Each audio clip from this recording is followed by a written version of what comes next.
नाही मी मागं पण बोललो होतो, जयाभाऊंना पण माहित आहे की निवडणुका झाल्यानंतर हे एकत्र येऊन हे सगळं करावं या संदर्भात मी स्वतः हे दोन्ही समोरचे जे आपले जिल्ह्यातले नेते आहेत, आबा असतील, शंभूराज, मी दोघांना पण मला वाटतं 3 ते 4 वेळा मी त्यांच्याशी बोललो होतो.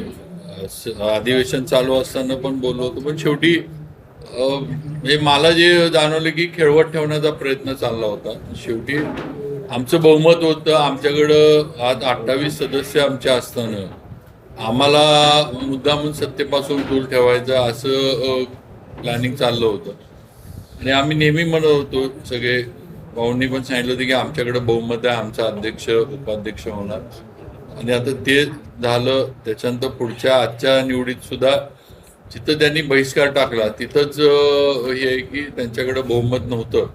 ही वस्तुस्थिती सिद्ध झालेली किंवा आम्ही जे भाजप म्हणत होतो ते आम्ही खरं बोलत होतो, ही वस्तुस्थिती परत एकदा सिद्ध झालेली आकड्याची.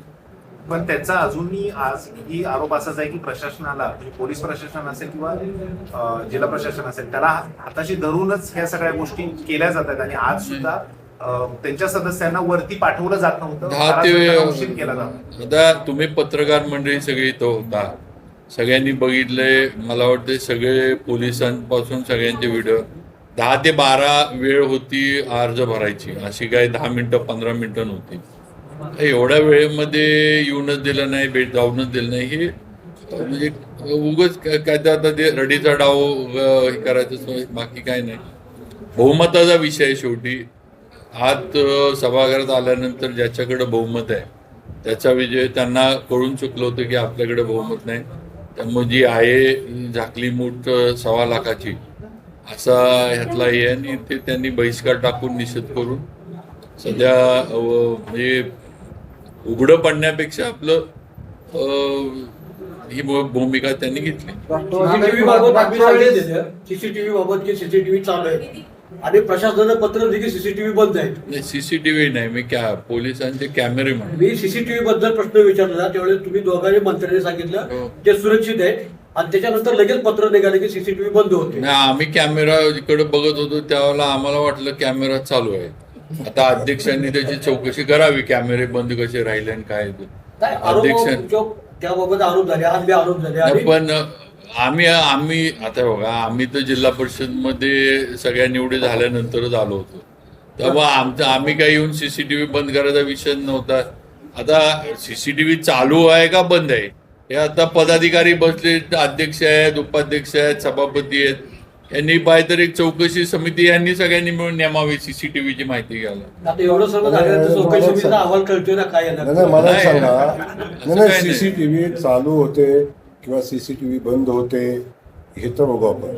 पण सीसीटीव्ही चालू असते म्हणून काय निवडणुकीत काय फरक झाला असता? सीसीटीव्ही चालू आहेत म्हणून निकालात काय बदल होणार होता का? परिस्थिती आपल्याला माहिती आहे की 2 सदस्यांना अटक झाली तर झाली ना, सगळ्यांच्या समोर झाली, कागदोपत्री झालेली आहे.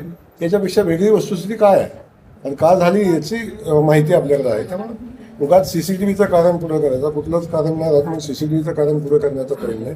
ते चौकशीमध्ये पुढे बंद आहे, चालू आहे, काय परिस्थिती आहे बाकी आहेत. आज फक्त सभापती निवडी झाल्या आहेत, अजून 5 वर्ष कामकाज बाकी आहे असं शंभरच दिसतंय. आता ते असंच म्हणले, अध्यक्ष निवड बाकी आहे, आता म्हणजे सभापती निवड बाकी आहे, आता म्हणतात की 5 वर्ष बाकी आहे. ते आम्हालाही कल्पना आहे 5 वर्ष अजून कारभार करायचं. आम्ही सगळ्यांना सोबत घेऊन यशवंतराव चव्हाण साहेबांच्या विचारांना ही जिल्हा परिषद पुढे नेण्याचा आम्ही प्रयत्न करू, लोकाभिमुख काम करू. आणि त्यासाठी आमचे सगळे अध्यक्ष असतील, आमचे सगळे सभापती असतील, लोकाभिमुख काम करतील, काय अडचण येणार. त्यामुळं अजून सातत्यानं आपण बघा की ब्लेम आमच्यावर करायचा आणि धमकी त्यांनी द्यायची, हे सातत्यानं घडलेलं आहे.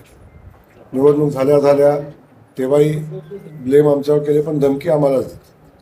त्यानंतर सातत्यानं प्रत्येक वेळी बघताय आपण की सातत्यानं धमकी देण्याचं काम चालू आहे. आताही म्हणतात 5 वर्ष आहे, बघू. त्यामुळं आम्ही बघायलाच बसलेलो आहे, काय अडचण नाही. बहुमतासाठी राष्ट्रवादीचे सदस्य फोडून तुम्हाला सभापतीपद द्यायला लागला अशी राष्ट्रवादी सदस्य फोडून त्याला सभापतीपद. मला एक समजून घ्या, ज्यांना आपली लोक सांभाळता येत नाही त्यांनी राजकारणाचा विषयावर चर्चा करणं उचित नाही. ती लोक मनापासून आमच्याकडे आलेली आहेत. आता तुम्ही एक सांगा, विराज शिंदे कोणाचे? ह्याच्यावर ते नाही प्रश्न विचारा, मला नका विचारू. मागच्या आठवड्यात बाकी त्यांची होती. करण्यात कोणाच्या मागच्या आठवड्यात पण कुणाचे होते. आता निकाल तशी परिस्थिती आली असेल कळालं असतं आपल्याला. प्लॅन डी एक्झिक्यूट झाला नाही म्हणून समजलं नाही तुम्हाला. बाकीचा विषय नाही आहे. आणि मी मगाशी म्हटलं जसं भाऊ की आम्ही उलट भाजप म्हणून आम्ही खऱ्या अर्थानं युती धर्म पाळलाय. आम्ही आमच्या युतीतल्या यांनाच घेऊन हे केलंय. राष्ट्रवादी असेल, आम्ही युतीत आहे. उलट आम्ही काही न करता आम्ही युती धर्म पाळण्याचं काम केलं. अध्यक्ष उपाध्यक्ष निवडीच्या वेळी किंवा सभापती निवडीच्या संदर्भात तुम्ही बैठका घेण्यासाठी त्यांना बोलवलं, तुमच्या बैठकाही झाल्या, पण निवडणूक लढण्याच्या आधी तुम्हाला बोलवलं गेलं होतं, पण तुम्ही आला नाही, दोघंही आला नाही मंत्री असं. त्याच्याबद्दल मागं भाऊंनी पण सांगितलं की ऑफिसला ऑपरेटरकडनं आणि शिपायाकडनं निरोप पाठवून बैठकीला या, ते पण इलेक्शनच्या. अशा बैठका कोणच करत नाही ना, असं आहे. त्यामुळे बाळासाहेब युतीचा धर्म पाळला म्हणते तुम्ही, पण निवडणुकीच्या आधीवर कोणतेही वाटाघाटी झाल्या नव्हत्या, तुम्ही चर्चेला पण बसलं नव्हतं. नाही, पण चर्चेला शेवटी ही सदस्य ह्यांना भाजप बरोबर यायचं होतं. आज युतीमध्ये आहे, त्यांना सुद्धा जे सदस्य आमच्या बरोबर आज आहेत, जे सभापती झालेत सगळे, यांना भाजप बरोबर राहायचं होतं, भाजप बरोबर काम करायचं, आणि त्यांनी त्याप्रमाणे भूमिका घेतली. आमिष दाखवली आणि तुम्ही त्यांना घेतलं असं पण काय चर्चा चालू आहे. आमिष काय काय त्यांना पदं दिली, परत दुसरं आणखी काय आणि तिकडं त्यांच्याकडं पण तिकडं पण त्यांनी पण पद देणार होते ना, आणि काय वेगळं तिकडं द्यायचं ठरलं होतं. भाजपचे सभापती झाला आणि दुसरीकडे राष्ट्रवादी 2 सभापती केले जातात. नाही ना, असं नाही. शेवटी आम्हाला ज्यांनी मदत केली, जे आमच्या बरोबर राहिले, त्यांचं आज शेवटी वेळ आल्यावर त्यांना बरोबर पण शिवसेनेला कुठे काय मिळालं? शिवसेनेचे पण 2 सदस्य तुमच्या बरोबर आहेत, शिवसेनेला काही एक पद मिळालं नाही.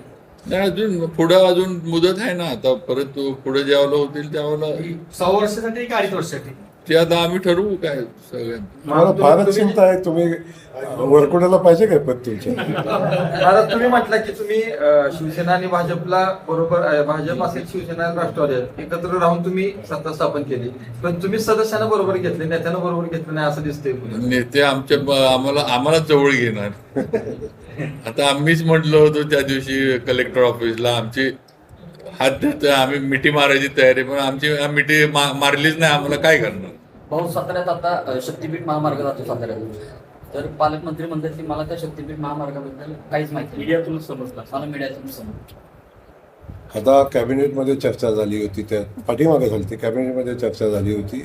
कदाचित ते कॅबिनेटचा मध्ये त्याने ऐकलं नसेल किंवा त्यांना समजलं नसेल विषय. कॅबिनेटची मान्यता मागच्या 2 महिन्यापूर्वी 1.5 महिन्यापूर्वीच मिळालेली आहे. शक्तीपीठ महामार्ग हा सातारा जिल्ह्यातनं, खास करून मानखटाव तालुक्यातनं नेण्याचा निर्णय मुख्यमंत्री महोदयांनी घेतला आहे.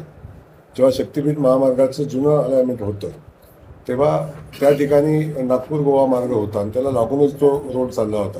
त्यामुळे सहज एकदा विमानात बसल्या साहेबांशी चर्चा केली, साहेब ज्या ठिकाणी दळणवळणाची साधनं आहेत त्या ठिकाणी आपण पुन्हा करतोय नव्यानं, आपण या भागातनं गेला तर शिखर शिंगणापूर जोडलं जाईल, गोंदवलेकर महाराजांचं देवस्थान जोडलं जाईल. जो उद्देश आहे शक्तीपीठ महामार्गाचा तोही पूर्ण होईल आणि एका मागासलेल्या दुष्काळी भागातून हा रोड जाईल, तेव्हा त्या भागाचा विकास होईल. आणि माननीय मुख्यमंत्री महोदयांनी त्याला बळ दिलं आणि आमच्या पाठीशी उभं राहून शक्तीपीठ महामार्ग या जिल्हा जिल्ह्यात बँकेने आणि उलट म्हणजे भाऊंनी सांगितलं, उलट शक्तीपीठ महामार्गाचं काम MSRDC करते आणि MSRDC हे एकनाथ शिंदे साहेबांच्या अखत्यारीतलं आहे. त्यामुळं शेवटी पालकमंत्र्यांनी असं म्हणणं बरोबर नाही की मला माहीतच नाही. शिंदे साहेबांच्याच विभागाकडनं शक्तीपीठ महामार्गाचं काम हो खरं आहे, MSRDC कडनं हे काम होतंय आणि MSRDC सगळ्या शक्तीपीठ महामार्गाचं अलाइनमेंट आणि हे होतंय. त्यामुळं चुकीचं माहिती जाऊ नये. भाऊ, आजच्या निवडीमध्ये आपलंच वर्चस्व दिसतं. 4 सभापती जर पाहिलं तर तुमचे निकटवर्ती जवळचे नेहमी तुमच्या संपर्कात असणारे असं दिसतंय. वरकोटाच्या विचारसरणीत बाहेर पडा. मला मी तुम्हाला पहिला सांगतो, मी असो, बाबा असो किंवा आम्ही सगळे असो, भारतीय जनता पक्षाचा अध्यक्ष झाला पाहिजे ही भावना नसेल. भारतीय जनता पक्षाचा उपाध्यक्ष झाला पाहिजे किंवा सभापती झाले पाहिजेत किंवा आमच्या विचाराचे झाले पाहिजे ही आमची भावना आहे. आणि त्या भावनेतनं आम्ही सभापती कुठल्या गटाचा नाही आहे. सभापती भारतीय जनता पक्षाचा आहे आणि त्यामुळं गटतट हा विषय तुमच्या दृष्टीने असेल, आमच्या दृष्टीने गटतट हा विषय नाही, तो भारतीय जनता पक्षाचा कार्यकर्ता आहे आणि त्याला न्याय देण्याची भूमिका घेतली. बहुतेक नितीननं मगाशी बाबांचं भाषण ऐकलं असेल त्यांनी की बाबा म्हणाले ना अहो मिनी तुम्हाला मंत्रालय आहे. माहितीसाठी सांगतो, बाबांच्या जवळचा एक सदस्य बाबांच्या सांगण्यावरच सगळं करतोय. सत्तावीसशे पस्तीस झाले 2735 झाले 2735 झाले. आता 35चे पुढे 40 होणार 45 होणार का आमच्या बरोबर ज्यांना यायचे त्यांना आम्ही बरोबर घेणार. जे आमच्या बरोबर विचारात- आमच्या बरोबर ज्यांना यायचे त्यांना आम्ही बरोबर घेणार. काय संपर्कात आहेत का अजून? म्हणजे अजून संपर्कात आहेत का?